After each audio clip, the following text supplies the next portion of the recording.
Hello, everyone. Let's talk Pacers Bucks game 2. Remember when I said I wouldn't do these a day later, and then I've done it twice since? I apologize. My cat had surgery. I had to do a podcast. I had to do TV. I had to write a story, and I just spaced it. And now it's happening, and I bet it will happen again after game 4 because it happened so late. But I will do my best, and there will be a video for every game this season on this channel. Fever's coming too, so if you're subscribed for Fever content, camp starts for them next week. So a lot coming there, but this video is not about that. It's about game 2 of Pacers Bucks, 123-115. This time, the final score. Pacers score more, Bucks score much more.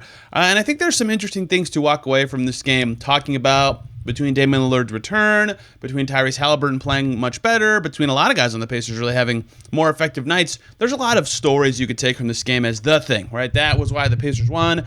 That's something to look out for going forward, blah, blah, blah. And I'll touch on some of those things. But to me, the story of the first 2 games is that the Bucks cannot stop the Pacers. They can't, right? We've seen through 2 games, and I will use this one possession to highlight this section. I just finished my story, which is in Forbes on this, that you can read. The first possession of the second half, the Bucks go zone against the Pacers starters. That's rare. Very few teams go zone against the Pacers starters. A lot of teams do it against the bench. They go zone. Instantly, Pascal Siakam pops into the middle of the floor. The Pacers throw it to him. The Bucks kind of overload that side of the floor because Haliburton's on the right, so Pascal Siakam looks the other way. Aaron Nesmith's wide open. He hits a 3. The Pacers, very quickly, this was not a long possession, walked across the timeline, identified that the Bucks were in zone, moved the ball to the right place, and got an open 3. Like that. And then the Bucks didn't run zone again for a while against that group. Wide open shot for a great shooter. Say what you want about the Bucks defense. It was 12th in the regular season. It has not appeared to be particularly awesome in the series. To me, the story of the first game and the second game are very similar. The Pacers see the Bucks coverage, they know how to attack it, and they do it. And they've been very prepared, and they've executed those plans perfectly through 2 games. They are getting easy shots all the time. The league, the NBA, does tracking for wide open shots. The Pacers have the second best ratio of shots called wide open by the league through today. After today could change. Only OKC better, and OKC's been destroying Memphis, right? Second best offensive rating in the postseason belongs to the Pacers. The Cavs have been the only team more effective there, right? They have been awesome. Excuse me, my gum fell out of my gums. On the offensive end. Just terrific. And it's everybody, right? Haliburton's a big part of this. In the game 1, it felt like the Bucks had different coverage plans for Haliburton pick and rolls versus other players. Whether it's drop or switch, Brook Lopez would sometimes switch, sometimes not. Giannis would sometimes switch, sometimes not. Everybody else would switch. Like, the Pacers were ready. They knew what to do against this or that and got great shots out of it. The same thing happened in game 2. The Bucks went more switch heavy, though, to me. There were moments where they would switch. Brook Lopez ends up out guarding Tyrese Haliburton. Haliburton goes to the rim. Next possession, 2 possessions, I think, later, Brook Lopez gets in a switch. He's guarding Pascal Siakam. Siakam right to the rim. Lopez barely played for that. And some of that was Bobby Portis was awesome. Damian Lillard plays. We'll talk about that later. He was in part of these switches. He gets on a big. The Pacers turn. They look for the big. They throw it in. He has to foul, or the Pacers score. Right? They identified those switches were coming with that lineup. Boom, boom, boom, basket. Boom, boom, boom, foul. Like, it's been so easy for the Pacers to score. Some of it is Bucks miscommunications. But they're a better defensive team than that. What I think it is, and this is fascinating, is the Pacers have just been so methodical with their offensive execution. Their time per possession on offense is actually pretty long for the Pacers, probably longer than they want. In fact, after game 1, it was Thomas Bryant, and after game 2 is Rick Carlisle. After both games, someone Pacers adjacent or on the team or coaching team has said, hey, we need to play faster, right? But at some point, even on these slow possessions, the Bucks eventually break down. They rotate once, they're fine. They rotate another time, they're not as fine. The third time, someone's open, and the Pacers capitalize on that opening.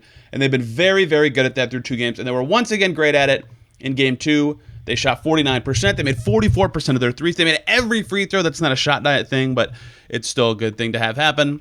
They upped their points in the paint from game 1 to 46. They're just playing clinical offense. Clinical offense. Their defense was a little worse. Decidedly worse. 115 for the Bucks this time.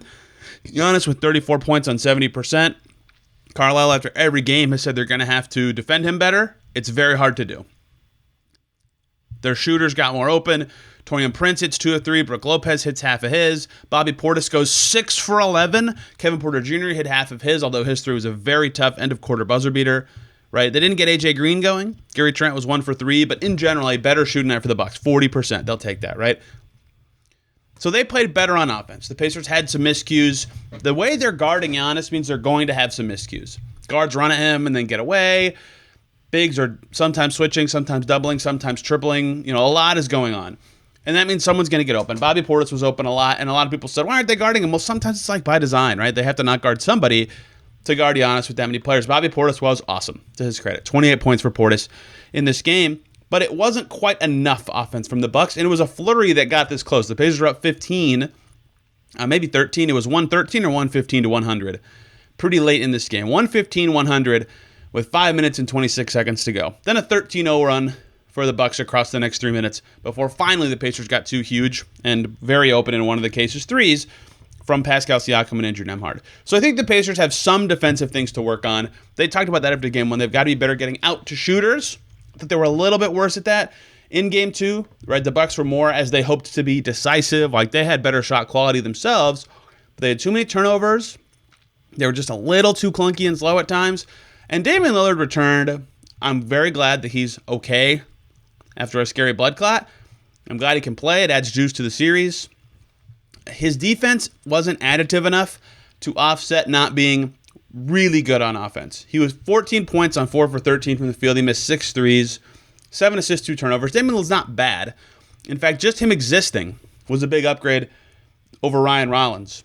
Even him standing in the corner is one less defender to help defending Giannis, right? Dame was still helpful in this game, but he wasn't making enough shots to offset his defensive limitations. That will be something that gets better, and that puts more stress on the Pacers defense.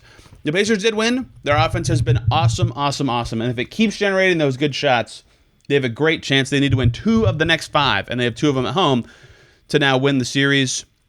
But the Bucks have answers coming. It's a near certainty they change their starting 5. I get why they didn't when Dame came back. See if this Dame, Prince, Kuzma, plus their normal frontcourt group can work. It did not. Maybe they go Portis over Lopez. Portis has been better in the series. I was wrong about that. I thought Lopez would be better. Maybe they go Trent over Kuzma or Trent over Prince. That gets them defense and shooting on the floor, but certainly weakens their bench group that has been terrific. Maybe A.J. Green can snip that lineup. I don't know. They have to. The starters have not been good enough for the Bucks, so the Pacers have won the Giannis minutes in both games. Tyrese Halliburton was better, 21 and 12. He made 3 threes. He made 5 twos. Pascal Siakam was rock solid, and the Pacers are up 2-0. They've got to feel great about these games. They've got to be better slowing Giannis if they can. If Halliburton gets going and Dame does not, this could be over quickly. If Dame gets going and the Pacers slow down a little bit, this could swing back to Milwaukee very quickly. They erased that 2-0 deficit in the finals just a couple years ago with Giannis on their team. It's not over, but the Pacers have to feel great. We'll have much more coverage of this series coming later this week. Pacers will practice at one point. I'll be in Milwaukee for games 3 and 4, so be on the lookout for more videos right here. Thank you all for watching. Sorry for the delay. See you very soon.